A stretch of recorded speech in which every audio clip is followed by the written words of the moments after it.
Assalamualaikum warahmatullahi wabarakatuh.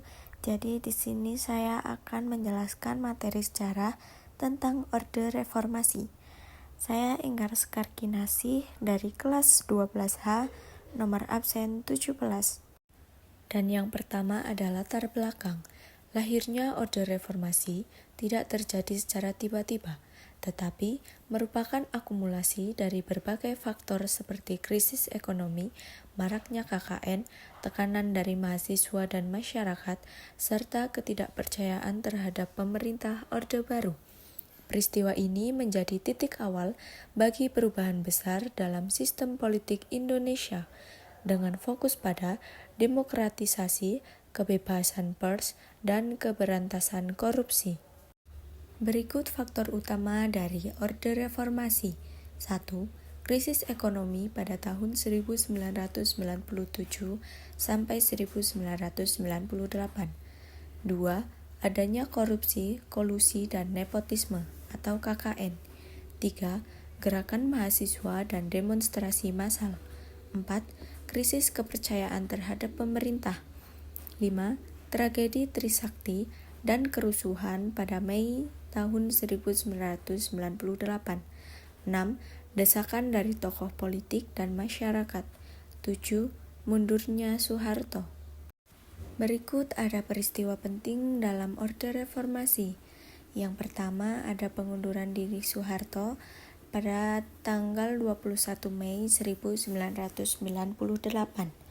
Dan yang kedua ada pembentukan pemerintahan B.J. Habibie, Presiden ketiga. Dan yang ketiga pelaksanaan pemilu 1999 yang pertama setelah era Soeharto. Dan yang keempat ada amandemen Undang-Undang Dasar 1945 yang dilakukan dalam 4 tahap, yaitu pada tahun 1999 sampai 2002.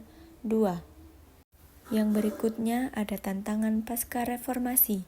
Yang pertama, korupsi yang masih menjadi masalah besar. Yang kedua, ketegangan sosial dan politik antar kelompok. Yang ketiga, proses pemulihan ekonomi yang masih berlangsung.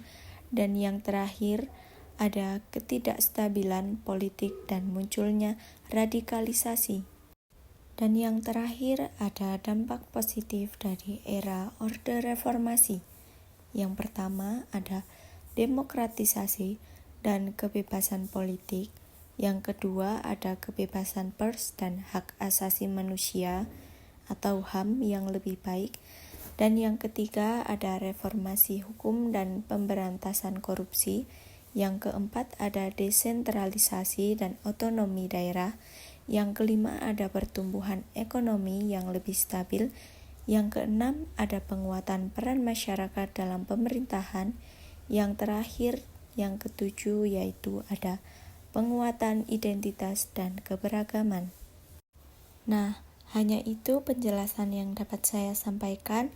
Kurang lebihnya saya mohon maaf dan terima kasih. Wassalamualaikum warahmatullahi wabarakatuh.